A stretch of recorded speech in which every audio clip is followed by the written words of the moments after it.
Okay, so I just thought I'd make this separate video on restoring my CB550 seat. So as you can see, it's definitely seen better days. It's spent all of its life under the sun in America, and someone's tried to patch up the seat with some tape.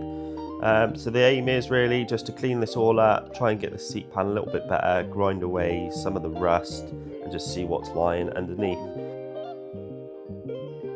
So I just start by applying back these retaining tabs, which basically just hold in the vinyl.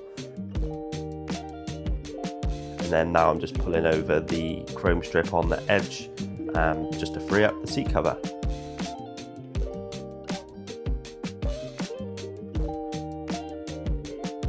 So as you can see, the seat cover has definitely seen better days. It's completely worn through where the rider would be sitting and patched up with some tape, but it is the original seat cover.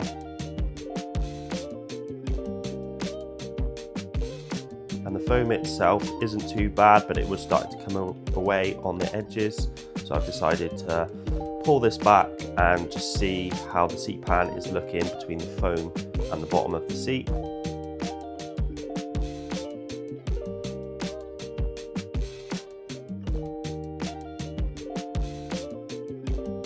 So I just start by soaking the seat pan with white vinegar with the aim to sort of dissolve off some of the surface rust.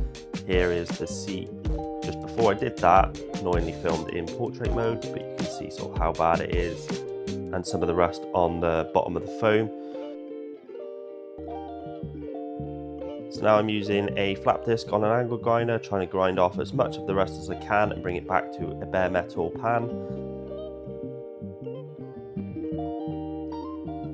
So here's the seat pan back to bare metal, obviously not perfect, but much better than it was.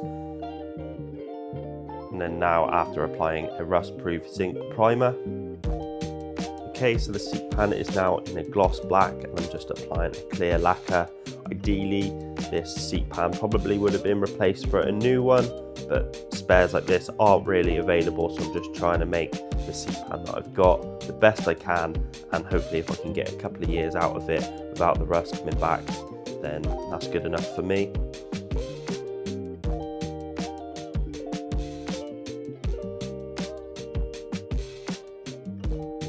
Okay, so I'm now basically making a pillow for the seat pan to fit on to hopefully stop some of the spray adhesive getting through. In hindsight, I probably should just mask the holes up, as some of the glue did get through.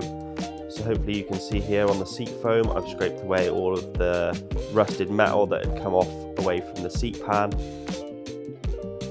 And then now I'm just going to apply this contact adhesive on both the foam and the seat pan.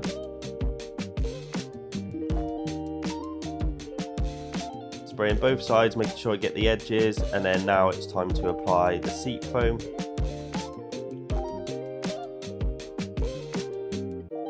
Making sure it's all lined up, and then applying pressure to get that contact adhesive to bond together.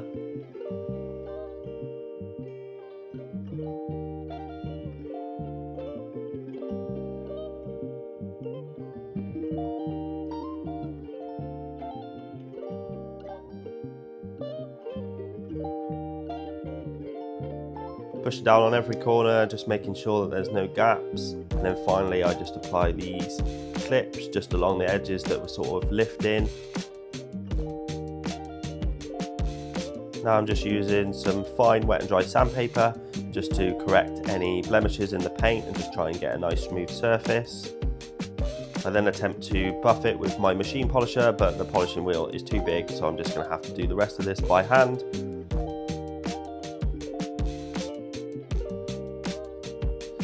Okay, so the next step is just to run an M6 tap through these threads where the seat buckle goes and hopefully have a nice clean thread ready for the seat buckle bolts.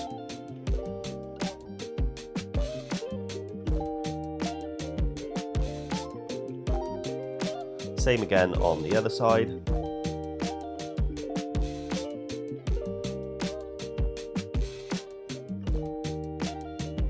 And then finally running an M6 tap through the holes where the seat hinge bolts onto.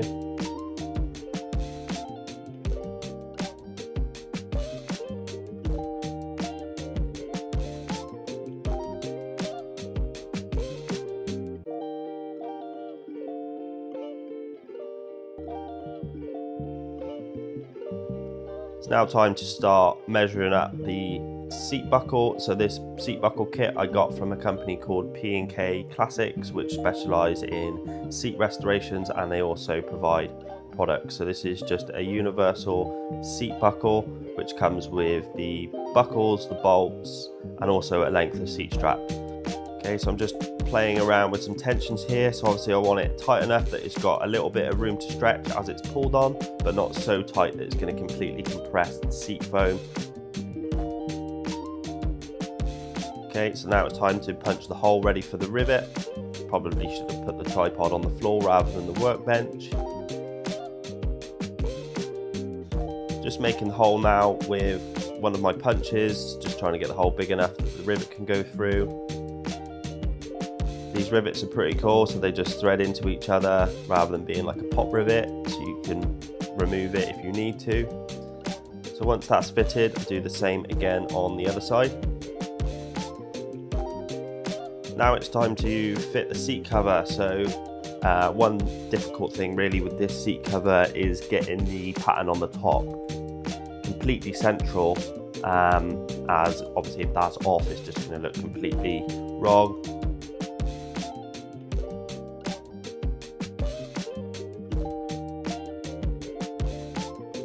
Okay, so I'm just working my way around now, trying to pull as much tension as I can to get this seat cover nice and tight.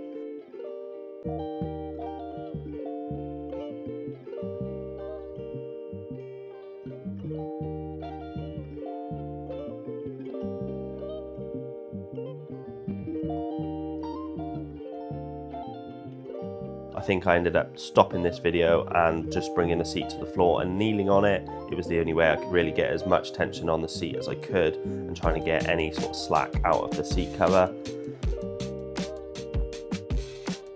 So the next thing to do is fit this U-channel essentially, which is also from P&K Classics, and you basically can't retain this seat cover without this. So that's probably what makes this seat cover a little bit harder than normal, is actually just holding the seat cover in place whilst you apply this channel, which basically pinches the seat cover into place, and then you have the tabs which I pried at the start of the video, which then holds the U-channel in place.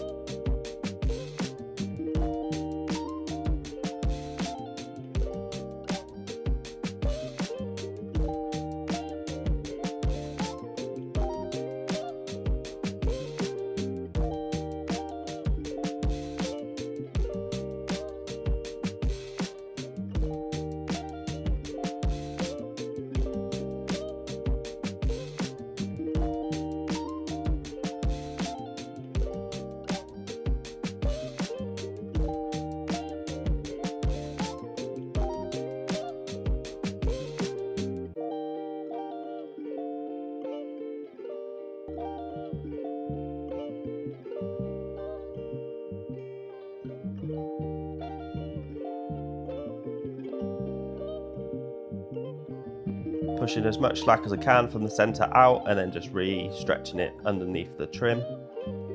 Next job, I'm just pushing a hole through from the inside out just with a pick.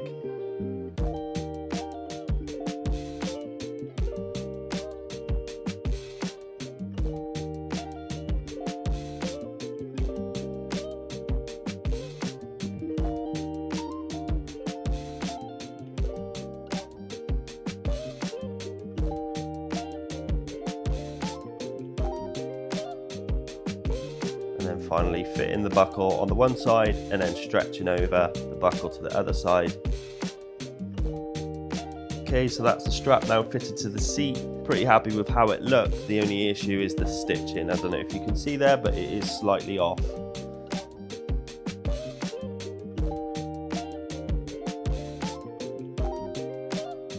So I'm just using my ratchet rocket just to tension up the seat buckle.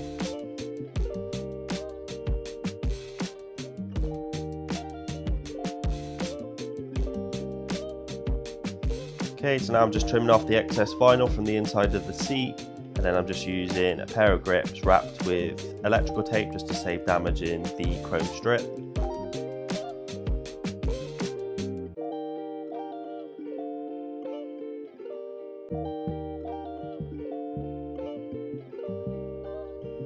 Now I'm just going to submerge the bump stop rubbers in boiling water just to soften them up, hopefully make installation a little bit easier. Applying a little bit of grease just around the holes where they press into.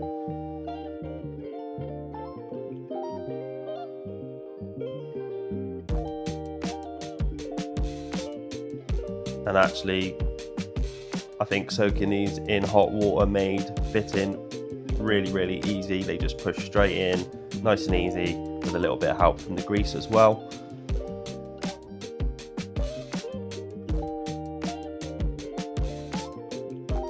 So just go around and do all of those rubber bump stops which sit against the frame.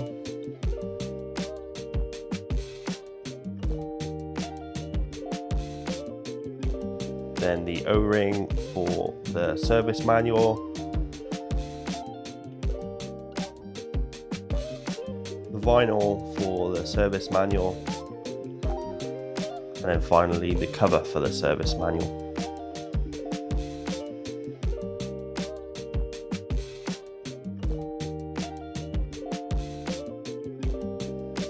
I then reattach the seat hinge.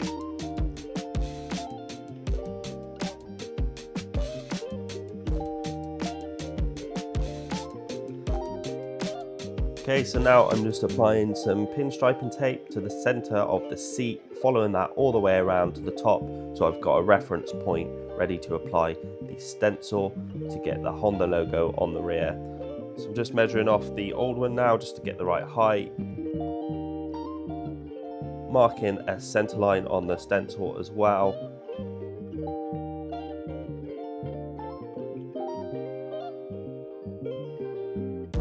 Heating up the vinyl just so it's got a little bit of a warm surface to stick to, peeling back the backing and then applying the stencil.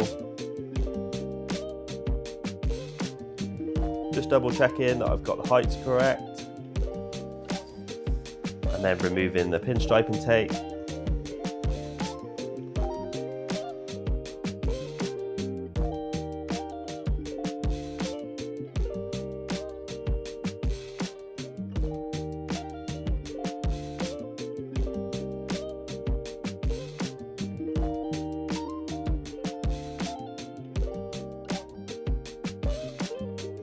Okay, so I'm just using a Pentel paint pen and really trying to be careful along the edges just to try and avoid any bleeding on the edges. So just gently sort of working my way around, applying the paint pen and then finishing the rest of the letters.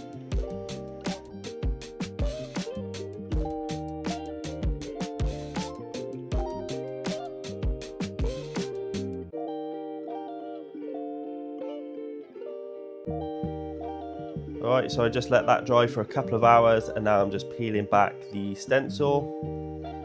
I don't know if you can see here, but the paint pen has bled more than I was hoping, which is a little bit annoying when you spend quite a little bit of time and try and be as neat as you can. Sort of try and scrape off some of the bleeding here, but it isn't working at all.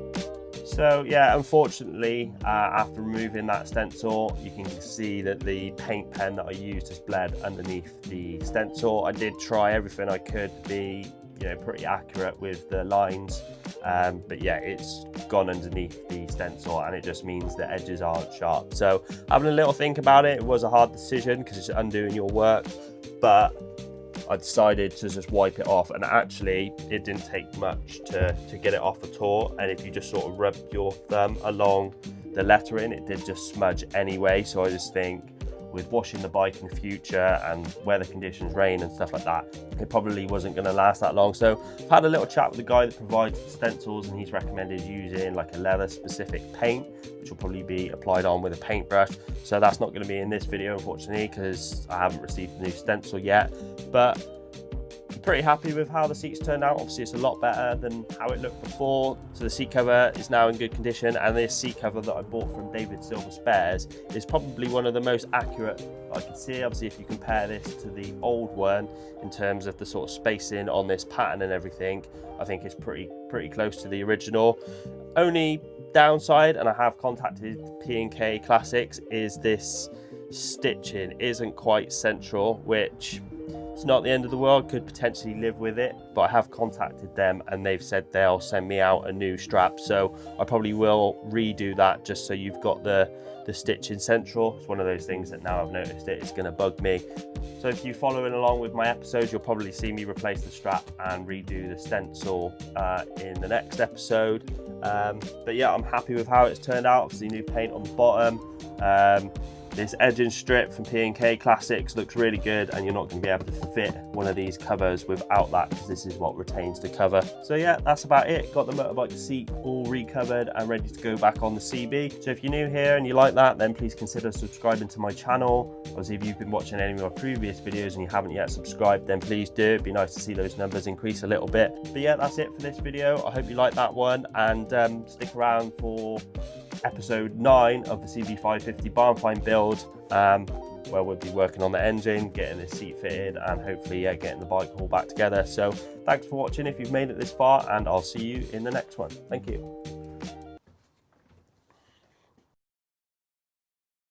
you.